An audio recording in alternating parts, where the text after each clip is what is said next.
Hey, good afternoon, everybody. It's John once again. Today is Friday, August 19th, and I'm getting ready for my next endoscopy, which is scheduled for Monday morning. I have to be in Albany at 5:30 a.m. on Monday. I had my latest COVID test yesterday.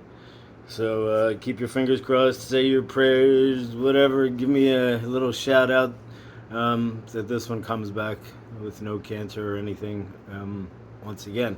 Anyway, a couple different things to talk about. Let's see, where do I begin?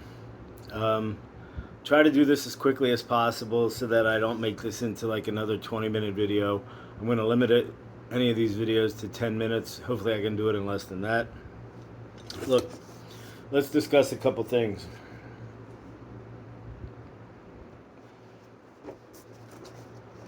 This is my working copy of Lynn Ormsby Massengill's petition for custody of my children. Excuse me. My cross motion for custody with exhibits. And Exhibit A is my attorney Todd Monahan's brief and appeal. Exhibit B is Bruno's, obvious abuse of,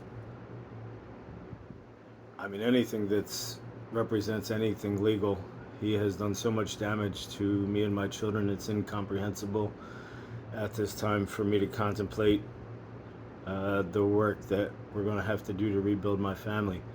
Anyway, the motions and everything are pretty straightforward. I think I talked about them before, but it seems like people keep coming at me for different things in here, especially Alan Weinrob, who represents Kristen's mother, Kathy Dupree, and Kristen's aunt, Katie Rock. I guess Travis Dupree, Kristen's stepbrother, dropped out. He's probably the smartest one. Actually, Kristen's the smartest one. Kristen could see the writing on the wall from the time that my appeal was submitted, because I made sure to spend the extra $44 to make her a hard copy so that she could see the documentation of the destruction she has caused, and that I have documented it every step of the way. Anyway, let's talk about one thing before we begin. This is Elizabeth's message that was part of Weintraub's, petition. I don't know. This guy put stuff in there that I can once again attack on so many different levels, but this one's really sad. There are other ones in there where Aurelia talks about, having her grandma come and get her, and grandma come to the second driveway, not the first. I'm going to go hide in the woods because Ricky has a gun. So, yeah, there's that. They found, drug paraphernalia. My daughters took pictures of all these different cars coming, I guess, to the house to do their little drug transactions. Elizabeth is an amazing big sister. Victoria is just outstanding in terms of, being able to move through this. And from what I see, she is an absolute superstar. Little Aurelia Jean is incredibly brave, as all three of them are. They've been put through hell. And then Clinton County Family Court, in their infinite wisdom, decided to allow Lynn Ormsby to take them to Alabama. So, yeah, there's that too. This judge just allowed, wrote into the order to make sure that he wasn't going to, if this wasn't enough of a significant change in circumstances, then nothing is. And he went out of his way to write me out of the custody order once again. And that's disgusting. So, anyway, here's what Elizabeth says. This is dated May 17th. I guess this was sent to Beth Provost. This message was sent to myself and my sister using Elizabeth's supposed messenger. Oh, I get it. This is Kathy Dupree sending this to Beth Provost. So that's why I want to get Beth Provost on the stand and talk to Child Protective Services, but Cheryl Maxwell hasn't included Child Protective Services in any of this. We're just supposed to abide by her opinion and this nonsense that she spouts about the best interest of the children, which only goes so far. It's not a be-all and end-all, and you absolutely can't let third parties come in and make claims against biological parents unless you're going to declare them unfit, which they declared Ricky and Kristen unfit, but there's no basis to declare me unfit. So anyway, Elizabeth says, this is again writing this message to Kathy Dupree. This is after all the stuff that's going on May 10th and May 12th, where Ricky got arrested for breaking into the house, forging a check for $4,500 at Champlain Bank, and assorted other stuff. I think there's another one where he vandalizes one of the family cars. I don't know what else goes on. It's disgusting. They shut me out of that, the family offense petitions. I was not included in the 9:30 meeting that happened, back on, when was that, August 8th? They made sure that I wasn't included. Yet Weintraub had the absolute balls. It's almost funny. He asked me for a copy of the appeal. I told him forget about it. His clients, I mentioned that. We'll talk about that later too. Anyway, here's what Elizabeth says to Kathy Dupree. Elizabeth says, "Fuck you. This shit at court is going to get us taken away completely, and there is no chance of me ever trusting you or Aunt Katie again. I don't want to leave Mom and Dad. They are my parents and forever will be. I don't know where your stupid idea of us getting taken away is the best idea, but it's not. John still has rights, idiot. We are still his kids. You two are dumb and lying at your asses. I don't want to speak to either of you ever again." This is Elizabeth talking to her grandmother and her aunt, that she doesn't want to speak to them ever again. "And if you do win this, and you won't, I'm not going with you two. I still am legally able to get emancipated, and it's funny, because I am 14 years old. I am a 14-year-old child who understands more of the legal system than you two 60-year-olds. And you terrifying my sisters is just retarded and ignorant." She's talking about her sisters, Victoria, Aurelia, and Brinley. She says, "And you terrifying my sisters is just retarded and ignorant. They aren't stupid and understand the shit that you two pulled was just a dick move." Elizabeth says what her grandmother did was a dick move. And I respect my daughter's opinion just about more than anybody's at this point. "And now my dad is in jail because of this dumb shit going on. Thank you for ruining my life. I hate you both." This was on May 13th at night. Now, we don't even have to get into that. Weintraub, like I said, was sending me a bunch of crap where, when he stood up in court and, got me to agree that he could have access to documents, while at the same time he's not negotiating in good faith. He's shutting me out of the family offense petitions and won't give me that documentation, so I'm going to ignore anything he has to say. Anyway, look, this is what he's trying to get. This is my attorney, Todd Monahan, and a 289-page document that is now before the 3rd Judicial District Court of Appeals on the Rocket docket. See all these blue tabs? These are all different instances within this appeal where I am telling the court and telling various agencies of Clinton County and telling the IRS, the New York State Department of Taxation and Finance, as well as other agencies, what's going on as far as my daughter's identities being used to commit federal and New York State income tax fraud by Kathy Dupree and Katie Rock. Now that's just a small part of this document, but as you can see, I went through last night and annotated this. There are at least 12 instances where it's mentioned, and that really, details the cover-up that's going on in Clinton County. And, my attorney, in his infinite wisdom, expresses this much more diplomatically than I do. He just says the court record doesn't support those decisions, and it surely does not. Anyway, you want to talk about a couple of these? All right, let's see what happens. First one we come across is it's on page 12. It's under the heading, this is for attachment A, exhibits, disputing the findings of fact that Michael Halley, the support magistrate who curiously retired last summer when all this shit was hitting the fan, and they've got a new support magistrate named Amy Asadorian. And she decided when she came on board that this was just settled already and we're going to move along. Well, here it is again, lady. It's coming back. Anyway, wow. Where do I begin with this? All right, it says, while represented by attorney Keith M. Bruno, now a Clinton County judge, and obvious need for recusal due to conflict of interest in this matter, Clinton County Family Court issued a custody order by default in November 2012, using the same fraudulent claims made by Kristen Dupree in the support proceeding. Dupree testified that Elizabeth, Victoria, and Aurelia were born and resided in the Commonwealth of Pennsylvania continuously from the times of their births until April 2012, when Kristen kidnapped my daughters, Elizabeth, Victoria, and Aurelia, and fled Pennsylvania to avoid prosecution for various offenses, including Pennsylvania welfare fraud, insurance fraud, breach of fiduciary trust, forgery, assault, battery, and then the income tax frauds were coming, and she knew it. So she had to get the hell out of Pennsylvania as fast as she could.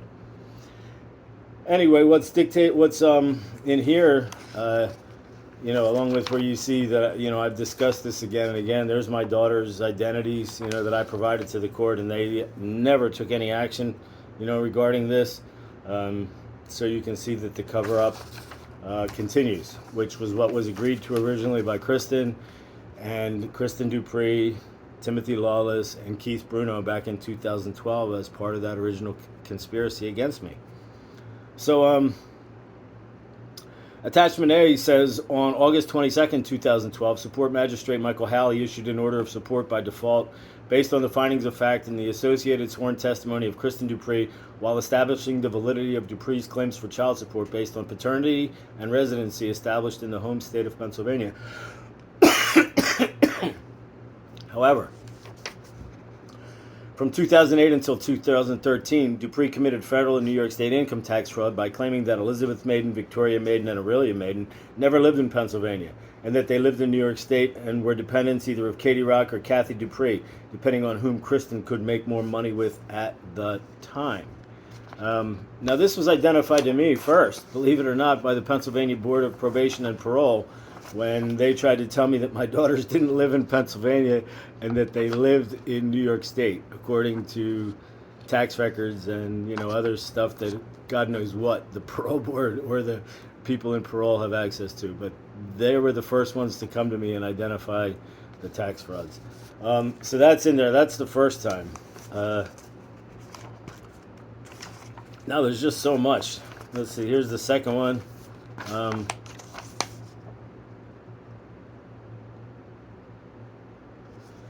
According to the Albany Office of the Internal Revenue Office Tax Fraud Whistleblowers Unit and the New York State Department of Taxation and Finance, multiple irregularities exist using my daughter's identities, including their social security numbers and birth dates, associated with different tax returns and taxpayer IDs. States of residence and dependent status appear problematic based on Dupree's testimony and the findings of fact in the support proceeding, where Kristen, tells the court, and, it's documented by Keith Bruno, as a matter of fact. No, I guess he didn't represent her with the support proceeding. I don't get that part of it, but I guess he wasn't there. Anyway, in front of Michael Halley, Kristen says, rightfully so, that we lived together for 5 years, 2007 to 2012, and that our daughters were raised in either Montgomery County or Bucks County from the times of their birth until that time. This is at the same time she and her mother or her aunt are collecting tens of thousands of dollars in income tax refunds and other benefits by claiming that my daughters were dependents of either Kathy Dupree or Katie Rock from 2007 until 2013. So these findings of fact in the support proceeding, absolutely contradict, the specific federal and New York State tax records that demonstrate in direct contradiction to that testimony and claims of residency for my daughters in Pennsylvania. Tax records unambiguously identifying the ongoing felonies committed by Kristen and her relatives when they conspired and committed identity fraud and tax fraud each year until Maiden threatened to expose this criminal activity, which is really the genesis and the basis for all of the hatred against me. There's no domestic violence by me. There never was. You can understand and should know that if I ever committed domestic violence, especially during this time, they just would have thrown me back in state prison. They don't give a fuck what you have to say if they think you're a threat to the mother of your children or your children, especially when you're a disabled veteran like me and you have PTSD, anxiety, and depression, and you're recovering from brain surgery and now stage 2 knee replacement, sports hernia surgery, jaw reconstruction, and now I'm in remission from cancer for the last 8 months. These people don't care. They still won't let me talk to my children. So that was the second one. The third one, I'm not going to talk about too many of those. This goes on and on.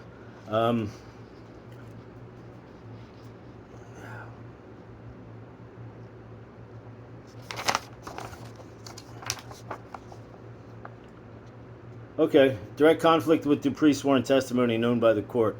Federal income tax returns from 2008 until 2013 illegally claimed that my daughters were residents of Clinton County, New York, as the dependents of Kathy Dupree or Katie Rock.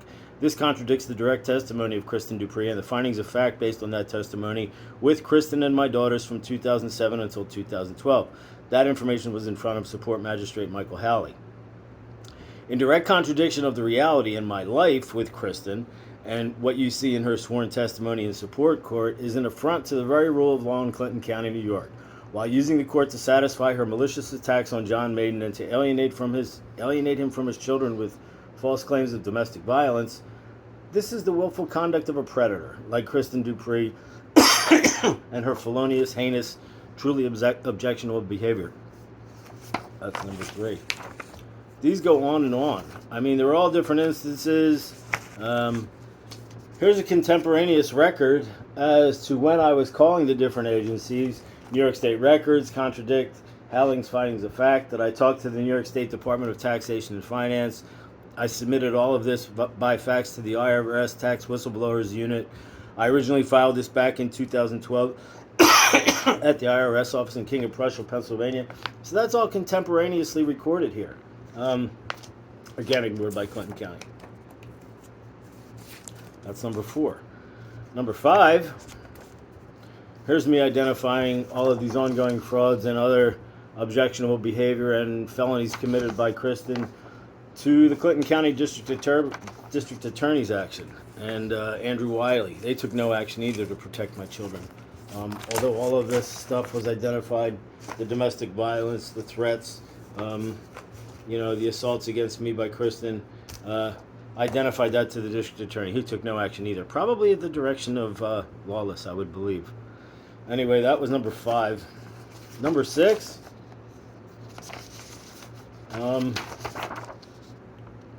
This is me writing to Judge Lawless. This is ex parte communication to Judge Lawless, telling him all of this different information regarding my children. So he can't pretend like he doesn't know what the hell is going on here or isn't a party to any of this, because I recorded all of it, made copies of all of it, documented everything.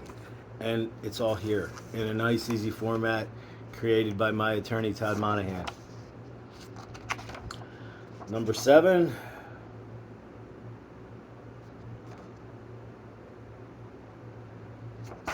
Let's see.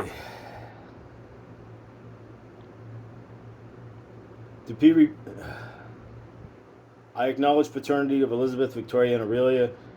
Dupree and I lived together from July of 2007, not 2006, until April 2012, when Dupree fled Pennsylvania, not as a result of any alleged domestic violence, but to evade/flee Pennsylvania and Bucks County Child Protective Services, where she had just used another person's urine to try to pass a drug screen, and it was identified as being too cold, that it was somebody else's piss. Dupree's a hopeless addict. This has been something that I have identified to this court for the last 10 years. And now my worst nightmares have come true, and the court is doubling down with my daughters being taken out of New York State to Alabama. And that's what these people are all about. They're further alienating me from my children. So there's another one, number 7, the documentations of the fraud. Number 8 is an email that I sent to the Department of Social Services in Clinton County, New York, with all this information. It identifies from 2008 until 2012, Kathy Dupree, her address at 316 Duquette Road, Katie Rock, Kristen's aunt at Burnhill Road, Kristen Dupree, 4920 South Catherine Street, have engaged in welfare fraud and income tax fraud, both at the state and federal levels. Again, never addressed, but covered up by Clinton County Family Court and the Department of Social Services. Now, again, we can get into all Kristen's emails one more time, but it does no use. Kristen, identified all of this. Here are more copies of what went on at Penn Foundation with me trying to get Kristen into a drug and alcohol rehabilitation program at the time. But the only reason why she was really there is because just 2 weeks before, Kristen had punched me in the face and smashed a window using a wooden stool. With me sitting on the other side of the window and my three daughters asleep in their bedrooms about 20 feet away.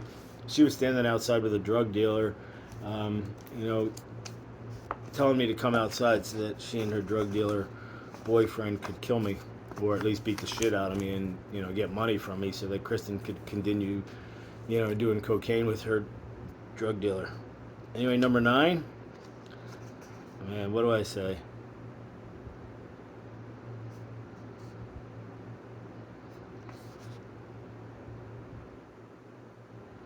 Dupree's actions were dictated by her desire to avoid criminal prosecution for federal and New York State income tax fraud, SNAP fraud, insurance fraud, Social Security fraud, forgery. That's 9. 10. And here's where it gets good. Again, these are applications for subpoenas that were all, you know, just dismissed by Bruno. They were included in the various filings that I made back in 2020. And this is where I'm asking for the tax records of Kathy Dupree and Katie Rock and Kristen. I'm going to see what Kristen was filing on a tax return from 2007 to 2013 also. But these are all in here, these applications for subpoenas that were conveniently ignored by Bruno. Let's see, we only have a couple more and then I'll stop. But this is much longer than I expected because I bullshit too much. Again, Kristen lays out, let's see. Kristen lays out the conspiracy.